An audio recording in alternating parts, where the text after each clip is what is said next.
अगली समस्या भेजी है प्रश्नावली 3.1 का तीसरा प्रश्न कि a1 बटा a2 b1 बटा b2 c1 बटा c2 की तुलना कर ज्ञात कीजिए कि निम्न रेखिक समीकरणों के युग्म संगत है या असंगत। पहला वीडियो इस चैप्टर का शुरू हुआ था, वहां मैंने आपको बताया था पहले इस समीकरण को लिख लो। 2x माइनस 3y 8 को इधर ले गए -8 बराबर 0। इस समीकरण में भी 4x माइनस 6y 9 इधर ले गए -9 बराबर 0। पहला व्यापक समीकरण a1x plus b1y plus c1 बराबर 0, a2x plus b2y plus c2 बराबर 0। तुलना कीजिए, a1 का मान क्या है 2, b1 का मान क्या है -3, c1 का मान क्या है -8, a2 का मान क्या है 4, b2 का मान क्या है -6, c2 का मान क्या है -9। अब a1 बट्टा a2 निकाला आपने, a1 का मान 2, a2 का मान 4, 2 एकम 2, 2 दूनी 4, मान मिला 1 बट्टा 2। फिर आपने b1 बट्टा b2 निकाला, b1 का मान -3, b2 का मान -6, माइनस से माइनस कैंसिल, 3 एकम 3, 3 दूनी 6, 1 बट्टा 2। फिर आपने c1 बट्टा c2 निकाला, c1 का मान -8, c2 का मान -9, माइनस से माइनस कट गया 8 बट्टा 9।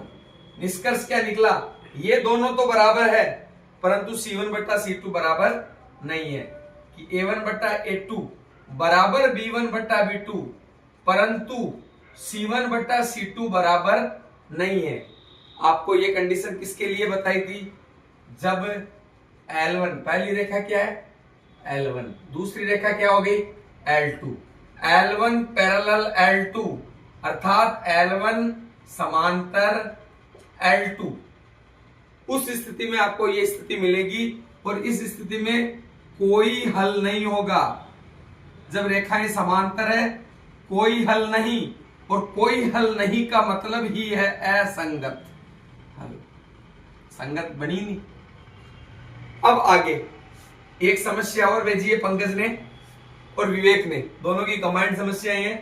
पहले समीकरण में भी L1 का समीकरण क्या दे रखा है 5x माइनस 3y, 11 को इधर ले लिया सही बनाने के लिए बराबर 0, L2 माइनस 10x प्लस का 6y 22 माइनस 22 को इधर लिया प्लस का 22 बराबर 0।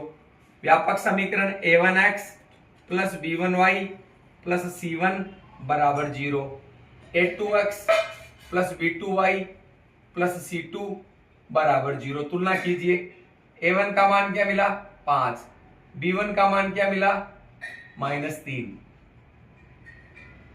c1 का मान क्या मिला -11। इसी प्रकार a2 का मान मिला -10, b2 का मान मिला 6, c2 का मान मिला 22। अब देखिए a1 बट्टा a2 निकाला 5 बट्टा -10, 5 एकम 5, 5 दूनी 10, माइनस का चिन्ह मौजूद रहेगा -1 बटा 2। फिर आपने b1 बट्टा b2 निकाला -3 बट्टा 6, 3 एकम 3, 3 दूनी 6, -1 बटा 2 मिल गया। c1 बट्टा c2 निकाला -11 बट्टा 22, 11 एकम 11, 11 दूनी 22, -1 बटा 2। क्या तीनों बराबर है, a1 बट्टा a2 बराबर b1 बट्टा b2 बराबर c1 बट्टा c2, तीनों बराबर होते हैं। पहली क्लास में बताया था रेखाएं संपाती है, संपाती का मतलब अनंत हल, और जिसके अनंत हल या अद्वितीय हल होगा वही संगत होगा, संगत है। ये असंगत है क्योंकि समांतर है, कोई हल नहीं, यह संपाती है इसलिए अनंत हल है। हल जहां पर होगा वहां संगत है, जहां हल नहीं है वहां असंगत है। इस प्रकार आप आज की समस्याएं समाप्त हुई। Thank you.